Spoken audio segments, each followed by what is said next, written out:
इस संसार में सबसे बड़ा पाप क्या है? कोई कहेगा असत्य, कोई कहेगा छल, तो कोई कहेगा लालच। नहीं, संसार में सबसे बड़ा पाप है नारी का असम्मान, नारी का मान भंग करना। क्योंकि ये अपराध केवल नारी के शरीर को ही नहीं, उसके मन और उसके आत्मा पर भी प्रहार करती है। फिर प्रश्न ये उठते हैं कि जिसने भी ये अपराध किया है उसे दंड क्या दिया जाए। फिर कोई कहता है शारीरिक पीड़ा, कोई कहता है मृत्यु दंड। किंतु इस अपराध का दंड निश्चित करने से पूर्व क्या ये जानना महत्वपूर्ण नहीं है कि अपराधी है कौन?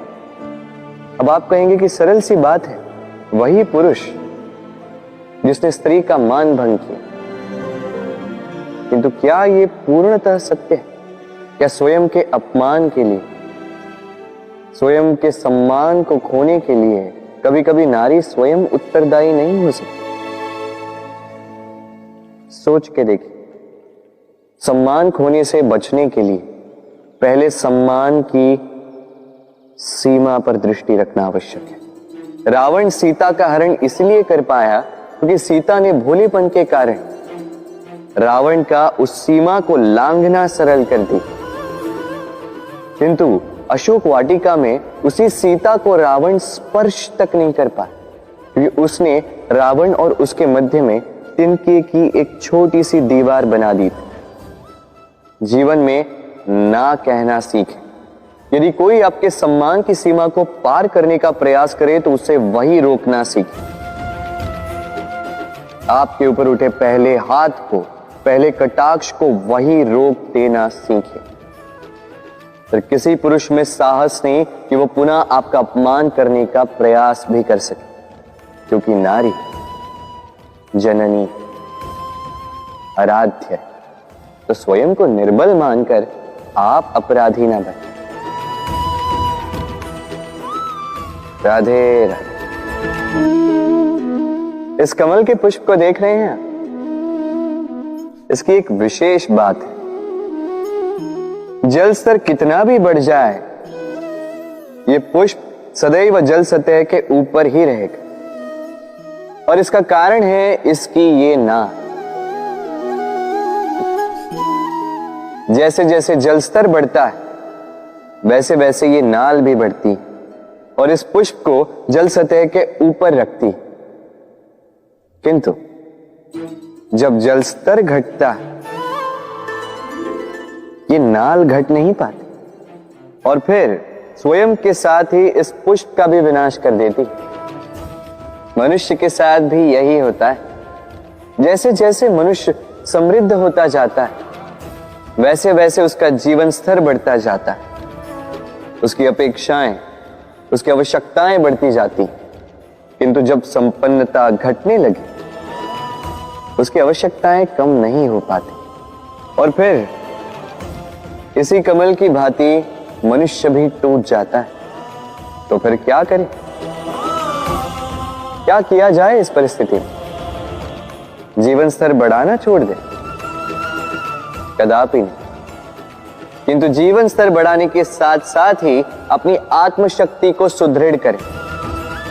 संकट का समय आने पर आप अपना जीवन कैसे व्यतीत करेंगे इसका अभ्यास करें, क्योंकि जीवन स्तर और जल स्तर तो घटते बढ़ते रहेंगे। ये आप पर निर्भर करता है कि आप इन दोनों के बीच का तालमेल कैसे सुनिश्चित करते हैं। राधे राधे। इस हीरे को देख रहे हैं आप? लाखों करोड़ों वर्षों तक धरती के गर्भ में रहने के पश्चात ये इतना कठोर बनता है। किंतु जब खान से निकाला जाता है कोयले की ही भांति होता है, श्वेत, कठोर, निस्तेज। किंतु जब इसे तराशा जाता है तब इसे तेज प्राप्त होता है और तब ये अपना मूल्य बढ़ाता है। संसार में मनुष्य के साथ भी यही होता है। मनुष्य की बुद्धि, मेधा, अनुभव उन वर्षों के कारण नहीं बढ़ती जो वर्ष हमने हमारे जीवन में व्यतीत किए, बल्कि उन क्षणों से निखरती है जब हमने कठिनाइयों का सामना किया, चुनौतियों का सामना किया, संकटों का सामना किया, छल और पीड़ा से। इसलिए यदि आपके जीवन में आपके सामने संकट आए, चुनौतियां आए, पीड़ा आए, तो उसे भयभीत मत होइएगा, उसका स्वागत कीजिए, क्योंकि यही परिस्थितियां आपको वो अनुभव देगी जो आपको प्रबुद्ध करे। राधे राधे। प्रकृति ने हर जीव में एक भाव भरा है ताकि वो निश्चल ना रहे, कुछ न कुछ कर्म करता रहे, और वो भाव है भूख। संसार में हर जीव, हर पशु, पक्षी, प्राणी परिश्रम करता रहता है अपनी इस भूख को मिटाने के लिए। परंतु क्या अन्य जीवों की भांति मनुष्य की भूख भी पेट तक ही सीमित रहती? तन की भूख मिटाते मिटाते कब ये भूख मन और माया की तृष्णा में बदल जाती है पता ही नहीं चलता। और अधिकतर ये तृष्णा धन संग्रहित करने तक ही रह जाती। अपना जीवन जीना छोड़कर किसके लिए ये धन संग्रहित कर रहे हैं? आने वाली पीढ़ी के लिए। बड़ी विचित्र बात। अपना जीवन जीना छोड़कर धन संग्रहित करते करते अपने जीवन का सुख भी मिटा रहे हैं और आने वाली पीढ़ी को कर्म करने से भी बाधित कर। पूत कपूत तो क्यों धन संचय, पूत सपूत तो क्यों धन संचय। अपनी संतान को संस्कार दीजिए, धन नहीं। यदि संतान संस्कारी हो तो अपना स्वयं का एक संसार बना लीजिए। यदि असंस्कारी हो तो आपका बना बनाया संसार यूं ही नष्ट कर दे। इसलिए जीवन में यदि कुछ संचय करना है तो ज्ञान संचय कीजिए, प्रेम संचय कीजिए, और मेरे साथ प्रेम से कहिए राधे राधे। जीवन को रथ कहा जाता है, किंतु क्यों? अब आप कहेंगे कि इसलिए क्योंकि जीवन भी रथ की ही भांति चलता रहता है। किंतु कभी आपने इस रथ को समझने का प्रयास किया? रथ में आगे अश्व होते हैं और पीछे पहिए। ये अश्व आपके कर्म और ये पहिए कर्मफल। ये अश्व जहां जाते हैं, ये पहिए उसी के पीछे पीछे आते हैं। यदि आपके अश्व यानी आपके कर्म शुभ सरल मार्ग पर चलें तो आपकी यात्रा आनंदमयी होगी। यदि दुष्कर्म के बुरे पथ पर चलें तो आपकी यात्रा गड्ढों और झटकों से युक्त होगी। अब चयन आपका है, आप क्या चाहते हैं? आपकी यात्रा आनंदमयी हो या पीड़ादायी? अपने कर्मों के अश्वों को नियंत्रण में रखें। फल का पहिया सदैव आपको मधुर रास ही देगा। राधे राधे। बताइए श्रेष्ठ कौन? रेशम के धागे बनाने वाला या उन धागों को बुनकर वस्त्र बनाने वाला? निश्चित रूप से वस्त्र बनाने वाला। अब बताइए श्रेष्ठ क्या है? माटी को पूरे तट पर बिखेर कर रख देने वाली बाढ़ या उस माटी को समेट कर उसी से एक मूर्ति बनाने वाला मूर्ति का? निश्चित रूप से मूर्ति का। अब बताइए श्रेष्ठ कौन है? देवताओं और दानवों का वो दल जिन्हें अमृत प्राप्ति के लिए इस संसार में हलाहल फैला दिया, या वो महादेव जिन्होंने इस हलाहल को सूक्ष्म करके अपने कंठ में समाहित कर लिया? निश्चित रूप से महादेव श्रेष्ठ। इसी प्रकार संसार में छोटी छोटी बातों को बड़ा करने वाले श्रेष्ठ नहीं होते, क्योंकि छोटी छोटी नोकझोंकों को द्वंद्व में परिवर्तित करना बड़ा ही सरल है। किंतु श्रेष्ठ सदैव वो होता है जो बड़े से बड़े युद्ध को समझौता बनाकर समाप्त कर दे। राधे राधे। संसार में सबसे कठिन कार्य क्या है? कोई कहेगा पर्वत पर चढ़ना, कोई कहेगा तैरना, कोई कहेगा उड़ना। किंतु क्या ये वास्तव में कठिन है? असल में देखा जाए तो बस ये थोड़े भिन्न है। जो कर्म हमारे लिए करना थोड़े भिन्न हो, हम उसे कठिन समझ लेते हैं। जैसे तैरने की कला भिन्न है।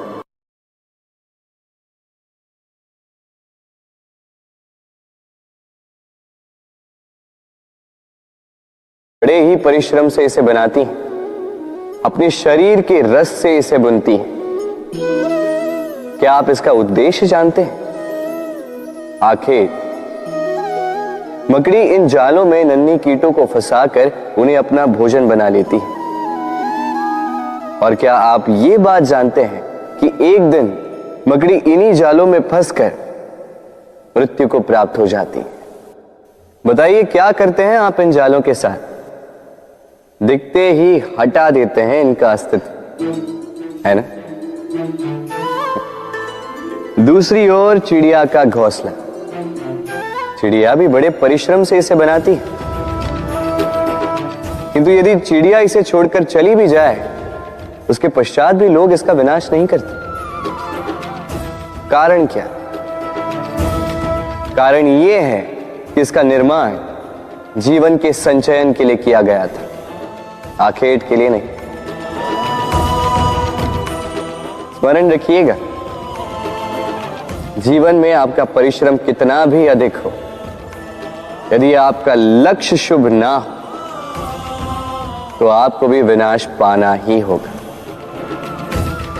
तो सृजन करते रहिए और मगन होकर कहें राधे राधे।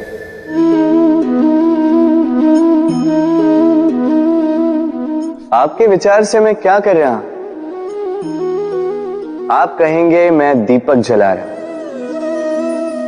सही, किंतु प्रश्न ये उठता है कि क्या मैंने आपसे कहा कि ये दीपक है? नहीं। क्या इस दीपक ने स्वयं अपना परिचय आपको दिया? नहीं। फिर आपने कैसे जाना कि ये दीपक है?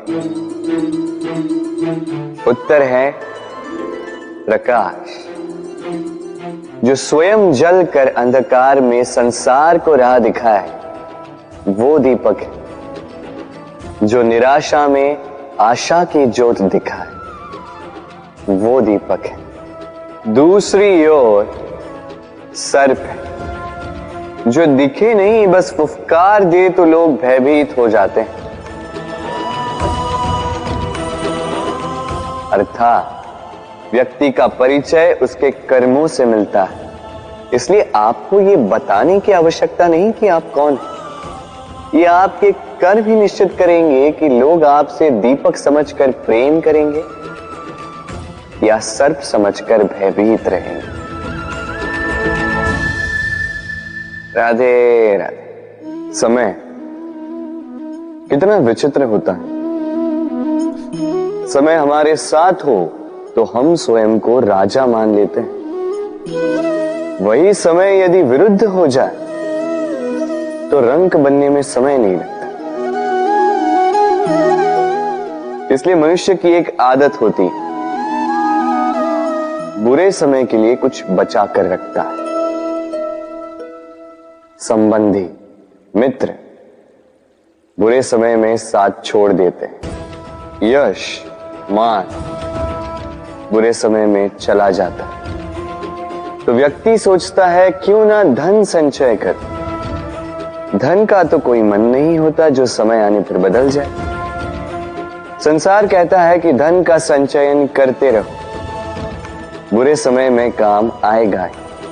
मैं कहता हूं शुभ कर्म करते रहो, आनंदित रहो, स्वयं पर और ईश्वर पर विश्वास रखो, बुरा समय कभी आएगा ही नहीं। राधे राधे। प्रकृति ने मनुष्य को एक विशेष शक्ति दी है। अन्य जीवों से अधिक शक्ति दी, स्मरण शक्ति। यही शक्ति मनुष्य को अन्य जीवों से भिन्न बनाती, इतिहास लिखने की प्रेरणा देती, ज्ञान को पीढ़ी दर पीढ़ी आगे भी बढ़ाती। और जो भूल जाते हैं, अधिकतर रूप से वो उपहास और दया के पात्र बन जाते हैं। परंतु क्या यही पूर्णतः सत्य है? नहीं। यही स्मरण शक्ति मनुष्य के विकास में सबसे बड़ी बाधा भी बन जाती है, उसके चित्त को दूषित कर देती है। बुरे अनुभव, किसी का दिया गया धोखा, किसी का किया गया कटाक्ष मनुष्य भुला नहीं पाता और फिर लग जाता है प्रतिकार में।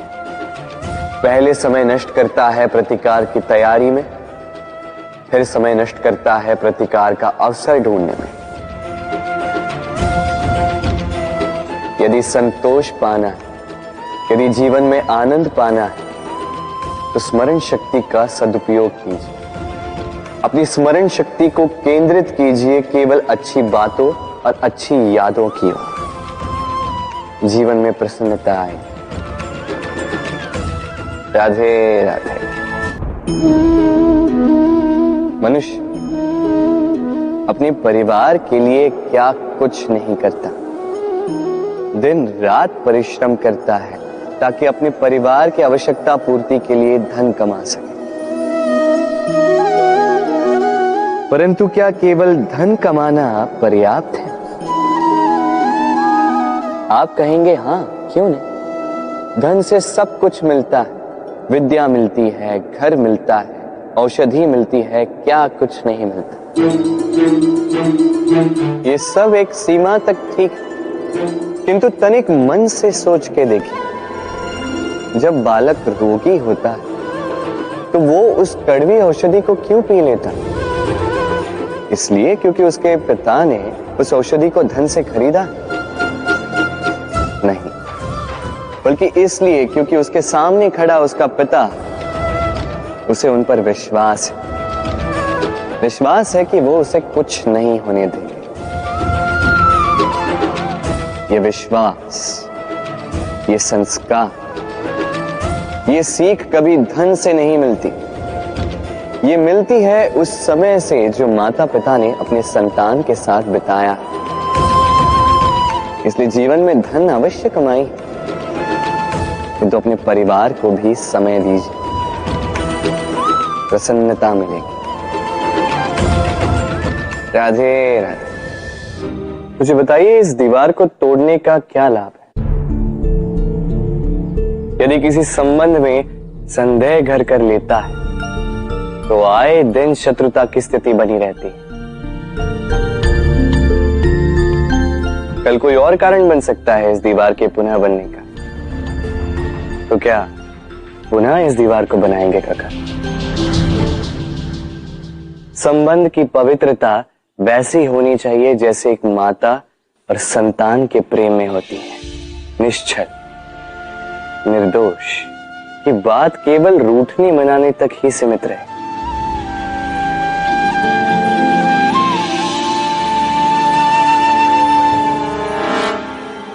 और कोई भी घुसपैठिया आकर भावों को दूषित न कर पाए। ना कोई वस्तु, ना कोई परिस्थिति, ना कोई व्यक्ति, कोई उन्हें अलग न कर पाए काका। सोचिए, यदि ये दीवार पुनः बननी है तो इसे तोड़ा ही क्यों जाए? यदि मन में एक अटूट संबंध स्थापित करने का दृढ़ निश्चय ही ना हो तो क्यों तोड़े इस दीवार को? बताइए, है विश्वास, है अटूट विश्वास कि ये संबंध कभी ना टूटेगा? यदि है तो तोड़ दीजिए इस दीवार को, अन्यथा पति पत्नी का संबंध सबसे बड़ा संबंध माना जाता है और है भी। सप्तपदी लेकर 7 जन्मों तक दोनों एक दूसरे के साथ जुड़ जाते हैं, एक दूसरे के अर्धांग बन जाते हैं।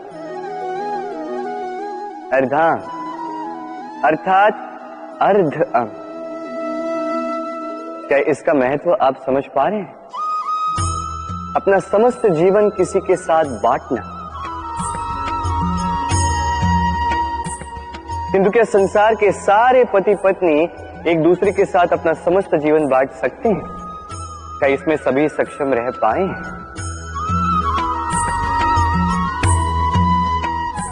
अपना जीवन किसी और के साथ बांटने के लिए सबसे महत्वपूर्ण बात है स्वीकृति, स्वीकार करना। सामने वाले व्यक्ति को स्वीकार करना, उसकी अच्छाइयां भी, उसकी बुराइयां भी। संपूर्णतः रूप से व्यक्ति को स्वीकार करना होगा, तभी ये संबंध बढ़ेगा, तभी ये संबंध और भी सुंदर बनेगा। एक दूसरे के दोष ढूंढना, उन्हें गिनाना, ये केवल और केवल एक ही कार्य करता है, इस संबंध के जीवन का नाश करता है। बस बदले में होना ये चाहिए, एक दूसरे के दोष समझकर उन्हें आभास करवाए बिना उन्हें सुधार देना चाहिए, उनकी कमियों को उनकी शक्ति बना देनी चाहिए। यही तो होता है दाम्पत्य, यही होता है बुराइयों का दमन, और यही होता है गुणों का उदय। राधे राधे।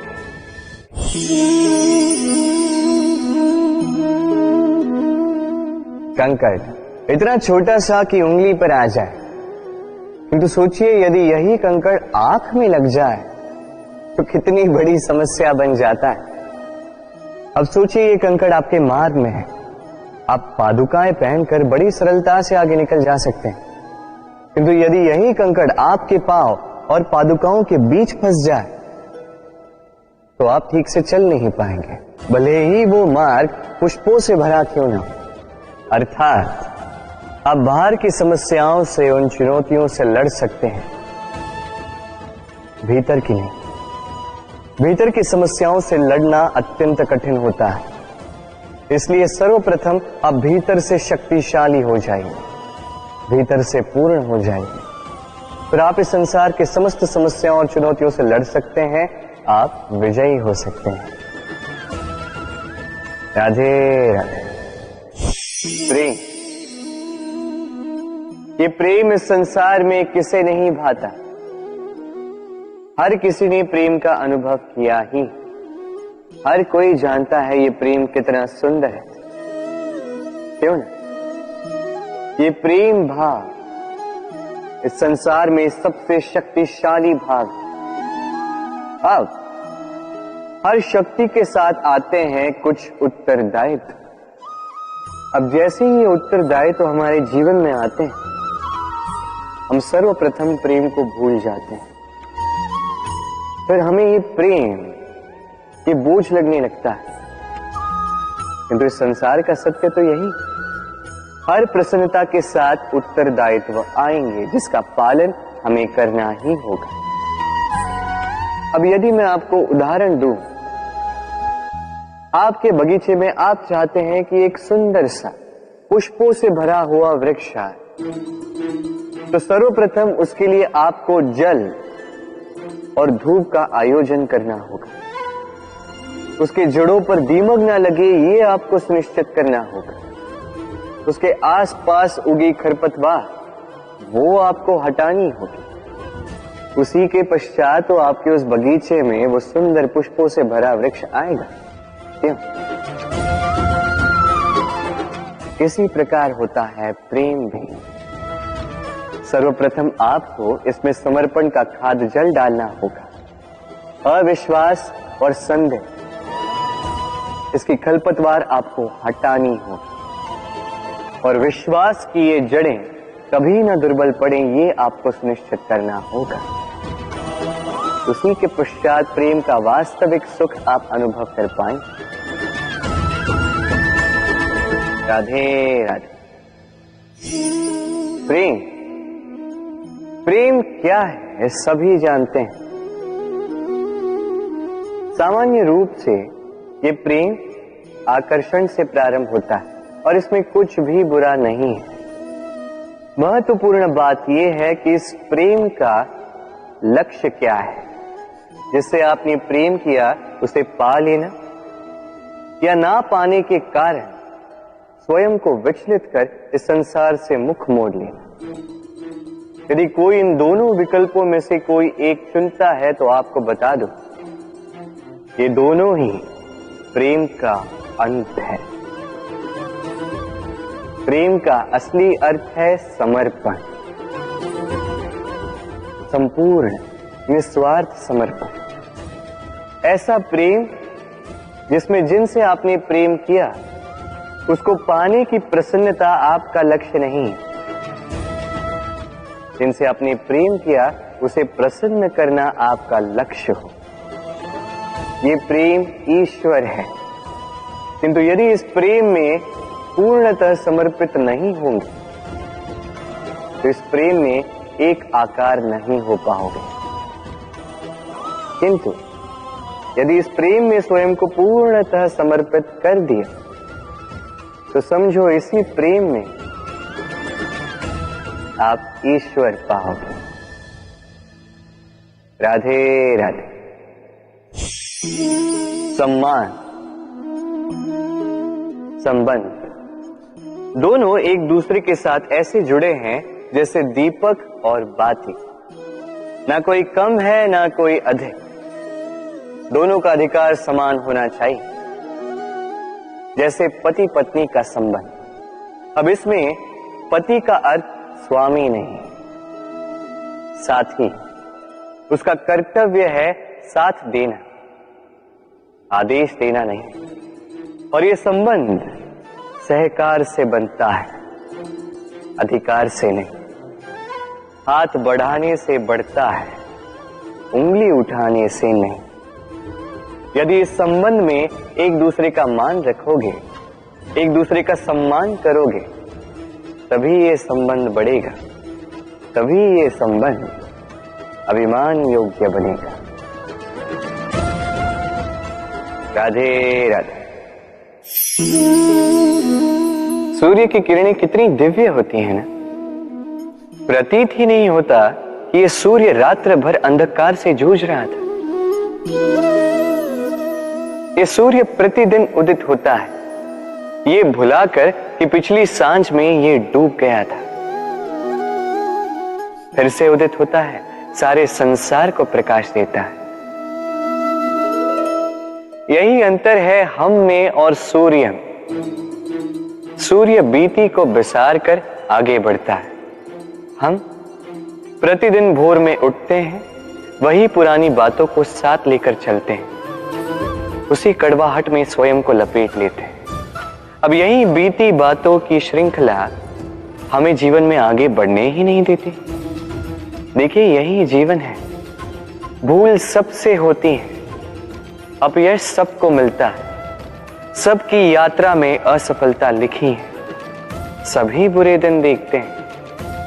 किंतु इन सारी बातों को भुलाकर जब जीवन में आगे बढ़ोगे, तभी तो इस संसार में, इस आकाश में सूर्य बनकर चमकोगे, तभी तो इस संसार को प्रकाश दोगे।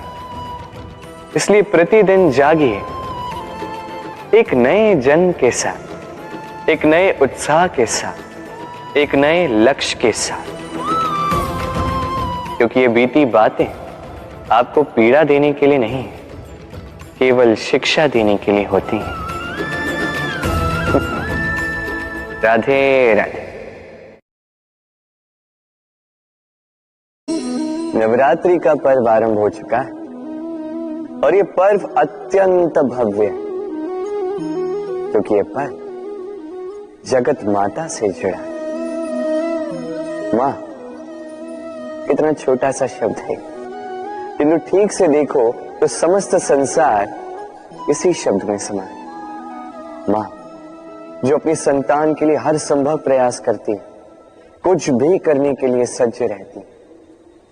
मां जिसका सबसे बड़ा गुण निश्चलता, मन में ना कोई पूर्वाग्रह, ना कोई भेदभाव, ना कोई छल कपट, और इतनी भोली होती है मां। संतान भले ही झूठा रो दे, मां को लगता है कि कदाचित वास्तव में भूख लगी होगी। मां चाहे जन्म देने वाली हो चाहे पालने वाली, स्वयं ये स्वर्ग हमें माँ के चरणों के नीचे ही प्राप्त होता है। इसी माँ को हमारा शत शत प्रणाम। राधे राधे। सहनशीलता माँ का दूसरा सबसे बड़ा गुण। कहते हैं कि धरती से अधिक सहनशील और कोई नहीं। उसे खोदने के पश्चात भी धरती हमें फसल देती है, किंतु माँ, ये माँ धरती से कम सहनशील नहीं। तनिक सोचिए, 9 माह तक संतान को अपनी कोख में रखना, क्या ये सहनशीलता कोई पुरुष दिखा सकता? क्या ये सहनशीलता कोई पिता दिखा सकता है? स्त्री में शील भले, सहनशीलता की परिभाषा उसे मां बनने के पश्चात प्राप्त होती है। स्वयं का अस्तित्व भुलाकर संतान का अस्तित्व बनाती है। शिशु की लात खाकर भी आनंद से उसे दूध पिलाती है। ये होती है मां। और इसी मां जननी को हमारा शत शत प्रणाम। राधे राधे। मां का एक और सबसे महान गुण, स्वयं को ढालने की अद्भुत शक्ति। जिस प्रकार एक मां स्वयं को ढाल सकती है और कोई नहीं कर सकता। मां एक महानदी की भांति है, जिसकी ऊर्जा असीमित है किंतु अहंकार बिल्कुल नहीं। जिस प्रकार एक नदी ढलान के अनुरूप मुड़ जाती है, उसी प्रकार एक मां अपनी संतान के अनुरूप ढल जाती है, चाहे जैसी भी परिस्थिति हो।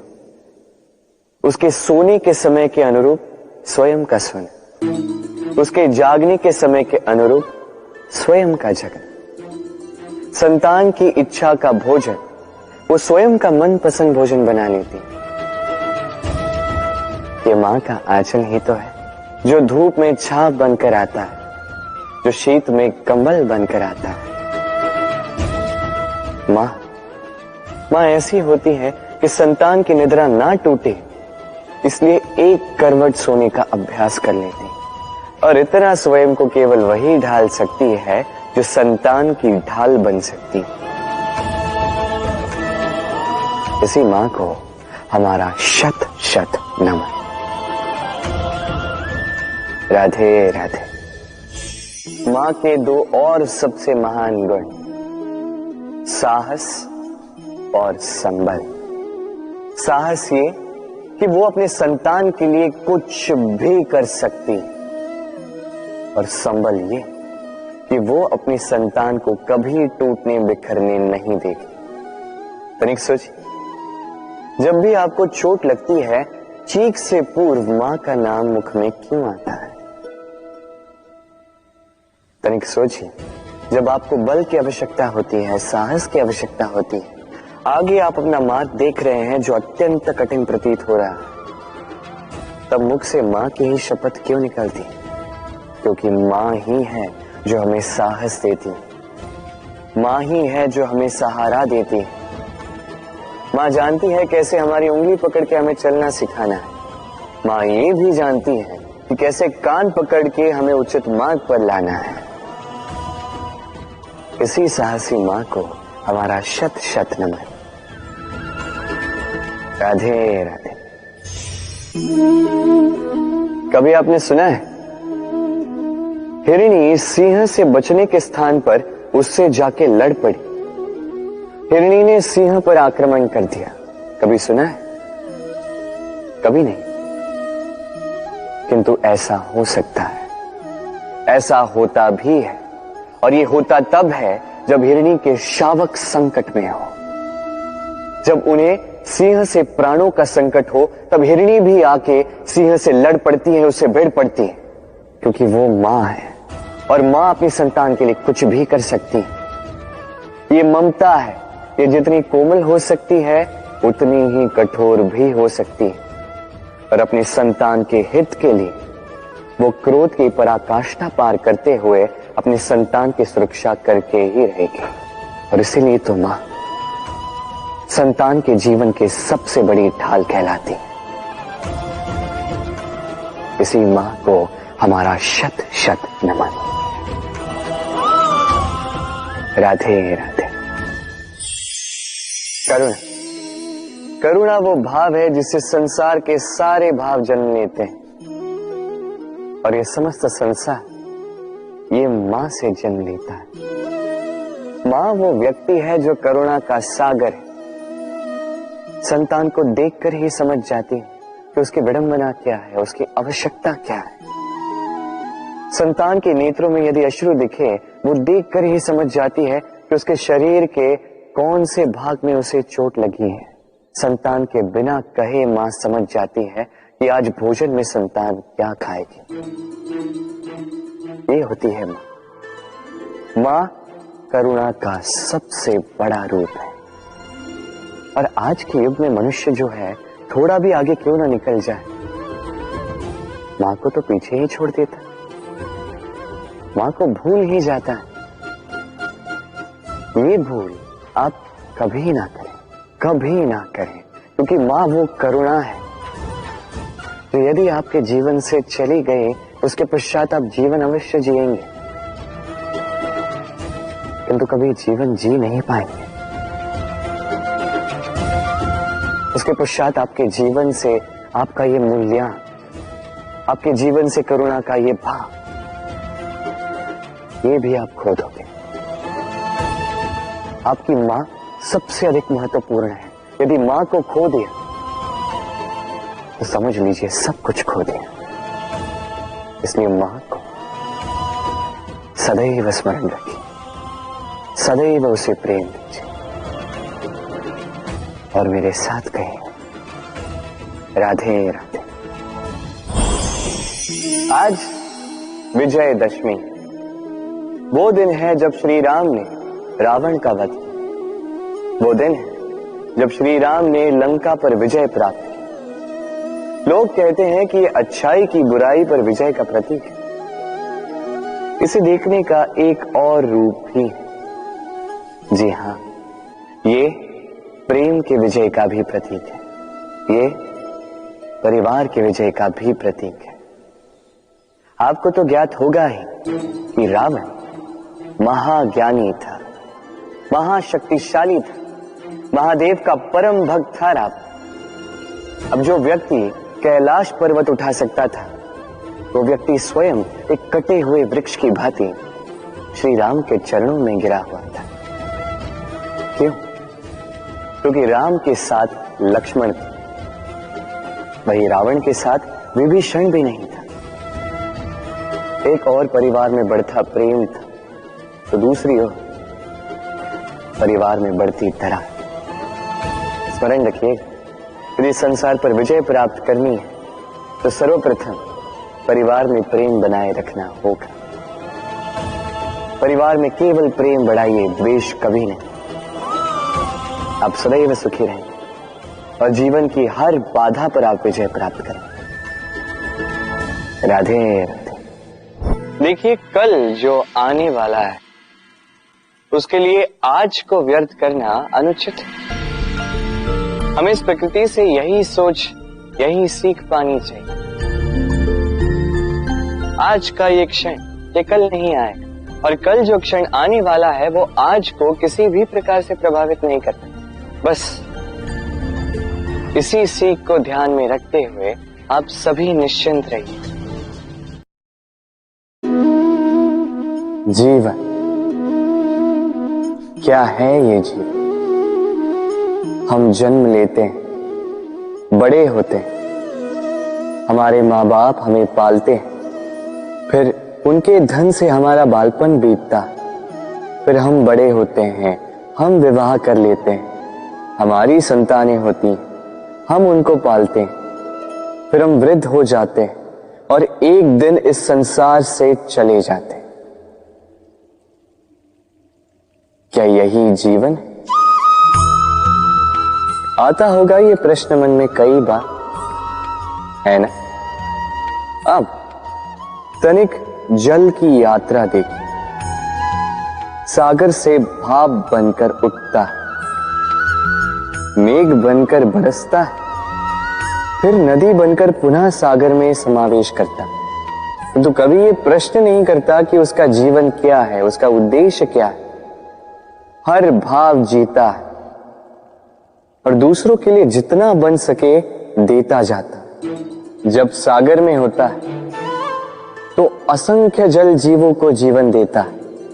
जब सागर से भाप बनकर मेघ बनता है तो किसानों को आशा देता है कि फसल पुनः उपजेगी। जब वर्षा बनकर बरसता है तो इस सूखी प्यासी धरा को सींचता है। और जब नदी में होता है तो किनारों पर वनस्पतियों को जन्म देता है। किंतु सोचिए, क्या जल कभी ये सोचता होगा कि उसका जीवन क्या है, उसके जीवन का उद्देश्य क्या है? नहीं, वो बस अपना धर्म करता जाता है और जितना हो सके सबको आनंद देता जाता है। इसलिए जीवन में कभी ये प्रश्न मत कीजिएगा कि ये जीवन क्या है, इस जीवन का उद्देश्य क्या है। बस इस जीवन को जिए और जितना हो सके उतना सबको आनंद दे। मन प्रसन्न होकर बोलेगा राधे राधे। कभी वर्षा के कारण बने कीचड़ से होकर आप अपने घर गए? पादुका पहनने के कारण आप उस कीचड़ से तो बच जाते, किंतु इन पादुकाओं द्वारा उड़ने वाली कीचड़ की बूंदें आपके वस्त्रों को मैला कर ही देती। किंतु फिर भी उन बूंदों से आपके वस्त्र मैले हो जाएंगे, इस कारण से आप पादुका पहनना तो नहीं छोड़ते। इसी प्रकार जीवन में कुछ ऐसे लोग भी आते हैं पादुका की भांति, जो आपको कीचड़ से तो बचा लेते हैं, किंतु वस्त्र रूपी आपके मन पर शंका के दाग लगा ही जाते हैं। इन लोगों के कारण से मन को खिन्न करने की आवश्यकता नहीं। आवश्यक है ये सोचना कि आपको आपके पांव कीचड़ से बचाने या आपके वस्त्र।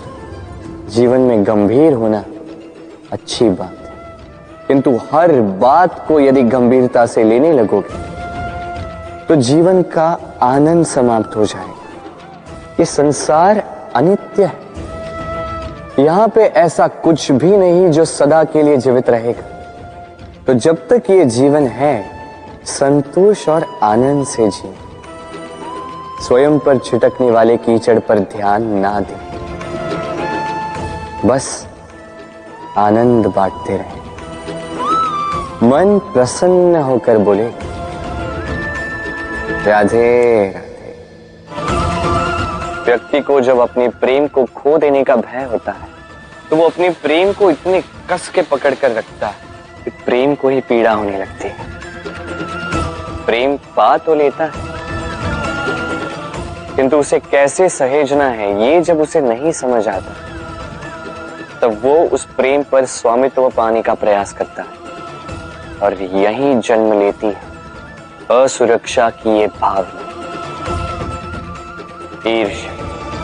तो एक लंबे वियोग के पश्चात दो प्रेमी एक दूसरे से पुनः मिलते हैं तो सबसे पहला भाव जो उनके मन में आता है वो ये कि कैसे एक क्षण के लिए भी अपने प्रेमी को स्वयं से दूर न जाने दो। कैसे अपने जीवन का एक एक क्षण अपनी प्रेमी के साथ बिता। प्रयास ये रहता है दाऊ, इन दो प्रेमियों के मध्य में कोई भी ना आ पाए, और जब ये नहीं हो पाता तब जागती है ईर्ष्या। परीक्षा एक ऐसी व्यवस्था जिससे मुझे, आपको, सबको कहीं ना कहीं दो चार होना ही पड़ता है। स्मरण कीजिए अपना बालपन। आप परीक्षा देने बैठे हैं। अब कुछ बालक ऐसे होते हैं जो वर्ष भर परिश्रम करते हैं, पढ़ते हैं, मन से परीक्षा देते हैं। कुछ बालक ऐसे होते हैं जो अपने आसपास बैठे बालकों की नकल करते हैं और परीक्षा में उत्तीर्ण भी हो जाते हैं। बुरा लगता है ये सोचकर कि कोई बिना किसी परिश्रम के परीक्षा में उत्तीर्ण कैसे हो सकता है। किंतु स्मरण रखिएगा, जो नकल करते हैं वो परीक्षा में उत्तीर्ण हो सकते हैं, सफल नहीं, क्योंकि वो नकल करते हैं बिना प्रश्न को समझे, बिना उत्तर का तरीका निकाले। यही हमारे साथ भी होता है। हम हमारे जीवन में दूसरों को देखते हैं, उनकी नकल करते हैं, उनकी भांति बनने का प्रयास करते हैं, किंतु ना हमारे जीवन में सफलता आती है, ना आनंद आता है। क्यों? क्योंकि हम एक विशेष बात भूल जाते हैं कि प्रत्येक मनुष्य का व्यक्तित्व भिन्न होता है। आप दूसरों की नकल करके अपना जीवन व्यतीत कर सकते हैं, किंतु यदि अपने जीवन में सफलता लानी, यदि अपने जीवन में आनंद लाना है, तो स्मरण रखिए, स्वयं के प्रश्नों का उत्तर जीवन में स्वयं को ही खोजना होगा। राधे राधे। मनुष्य को जब सफलता मिलती है तब उसमें जागता है अहंकार, और ऐसे में मनुष्य अक्सर एक बात भूल जाता है, झुकना। सोचता है कि मैं किसी के समक्ष क्यों झुकूं? और ऐसा इसलिए होता है क्योंकि मनुष्य एक महत्वपूर्ण बात भूल जाता है कि संसार में, इस जीवन में उसने जो भी प्राप्त किया है, झुककर प्राप्त किया। बालपन में चलना सीखा तो इस धरा पर झुककर, गिरकर। बड़ों का आशीष लिया तो झुककर। किसान को फसल काटने के लिए झुकना पड़ता, कुएं से पानी निकालने के लिए पात्र को झुकना पड़ता है। भगवान से आशीर्वाद प्राप्त करने के लिए उनके समक्ष झुकना पड़ता है। आंधियों में वृक्ष सुरक्षित कैसे रहते? झुककर। सम्मान कैसे पाया जाता है? झुककर। किसी के समक्ष झुकने का अर्थ स्वयं का आत्मसम्मान खो देना नहीं होता। उसका अर्थ होता है विनम्र। हम मनुष्य हैं और इस आकाश की ऊंचाइयों तक पहुंचने के लिए हमें किसी पक्षी की भांति पंखों की आवश्यकता नहीं। बस जितना झुकेंगे उतना ही ऊपर उठेंगे। राधे राधे। आप इस संसार में ऐसे कई लोगों को जानते होंगे जिन्हें आप स्वार्थी मानते हैं, जो आवश्यकता पड़ने पर ही आपको स्मरण करते हैं, अन्यथा वर्षों तक कहीं दिखाई भी नहीं देते। किंतु जैसे ही उनकी आपके सहायता की आवश्यकता पड़ती है, हाथ जोड़कर आपके सामने सज्ज रहते। बड़ा क्रोध आता है ना इनको, मन खिन्न हो जाता, मन से ये स्वर निकलता है कि इस व्यक्ति की सहायता न करें। किंतु आप ऐसा कभी मत कीजिए। आप सोचेंगे क्यों कह रहा हूं मैं ऐसा? स्मरण रखिएगा, दीपक का स्मरण व्यक्ति केवल तभी करता है जब अंधकार गहरा हो जाता है। उसे स्वार्थी मानकर स्वयं व्याकुल ना हो, स्वयं को दीपक मानकर आनंदित होइए। भाग्यवान समझिए खुद को कि किसी को आवश्यकता पड़ने पर आपकी याद आए कि आप इस संसार में किसी की सहायता करने योग्य हैं। इस जीवन में किसी के स्वार्थी होने से स्वयं का दृष्टिकोण न बदले। बस ये दृष्टि रखिए,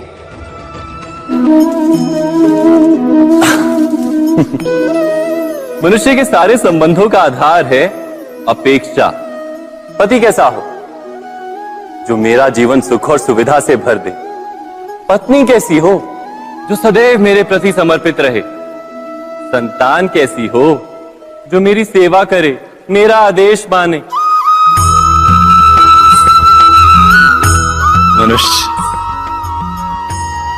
मनुष्य उसी को प्रेम भी कर पाता है जो उसकी अपेक्षा पूर्ण करता है। और अपेक्षा की तो नियति है भंग होना। कैसे? क्योंकि अपेक्षा मनुष्य के मस्तिष्क में जन्म लेती है। कोई अन्य व्यक्ति उसकी अपेक्षाओं के बारे में जान ही नहीं पाता। पूर्ण करने की प्रामाणिक इच्छा हो तब भी कोई मनुष्य किसी की अपेक्षाओं को पूर्ण नहीं कर पाता, और वहां से जन्म लेता है संघर्ष। सारे संबंध संघर्ष में परिवर्तित हो जाते। पर मनुष्य अपेक्षा को संबंध का आधार ना बनाए और स्वीकार करे केवल संबंध का आधार, तो क्या ये जीवन स्वयमेव सुख और शांति से नहीं भर जाएगा? स्वयं विचार कीजिएगा।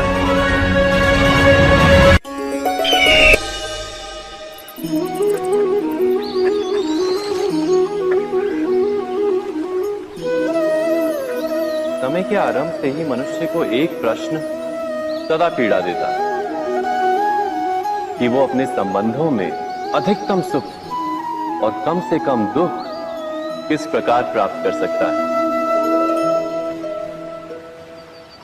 क्या आपके सारे संबंधों ने आपको संपूर्ण संतोष दिया है? विचार कीजिए। हमारा जीवन संबंधों पर आधारित है। हमारी सुरक्षा संबंधों पर आधारित है। इसी कारण हमारे जीवन के सारे सुखों का आधार भी संबंध है। किंतु फिर भी हमें संबंधों में ही अधिकतर दुख क्यों प्राप्त होते हैं? सदा ही संघर्ष भी संबंधों से ही उत्पन्न क्यों हो जाते हैं? कभी विचार किया है? जब कोई व्यक्ति किसी अन्य व्यक्ति के विचार अथवा कार्य को स्वीकार नहीं करता, उसमें परिवर्तन करने का प्रयत्न करता है, तो संघर्ष जन्म लेता है। अर्थात जितना अधिक अस्वीकार उतना ही अधिक संघर्ष, और जितना अधिक स्वीकार उतना ही अधिक सुख। क्या ये वास्तविकता नहीं? यदि मनुष्य स्वयं अपनी अपेक्षाओं पर अंकुश रखे, अपने विचारों को परखे, किसी अन्य व्यक्ति में परिवर्तन करने का प्रयत्न ना कर स्वयं अपने भीतर परिवर्तन करने का प्रयास करे, तो क्या संबंधों में संतोष प्राप्त करना इतना कठिन? अर्थात क्या स्वीकार ही संबंध का वास्तविक अर्थ नहीं? स्वयं विचार कीजिए।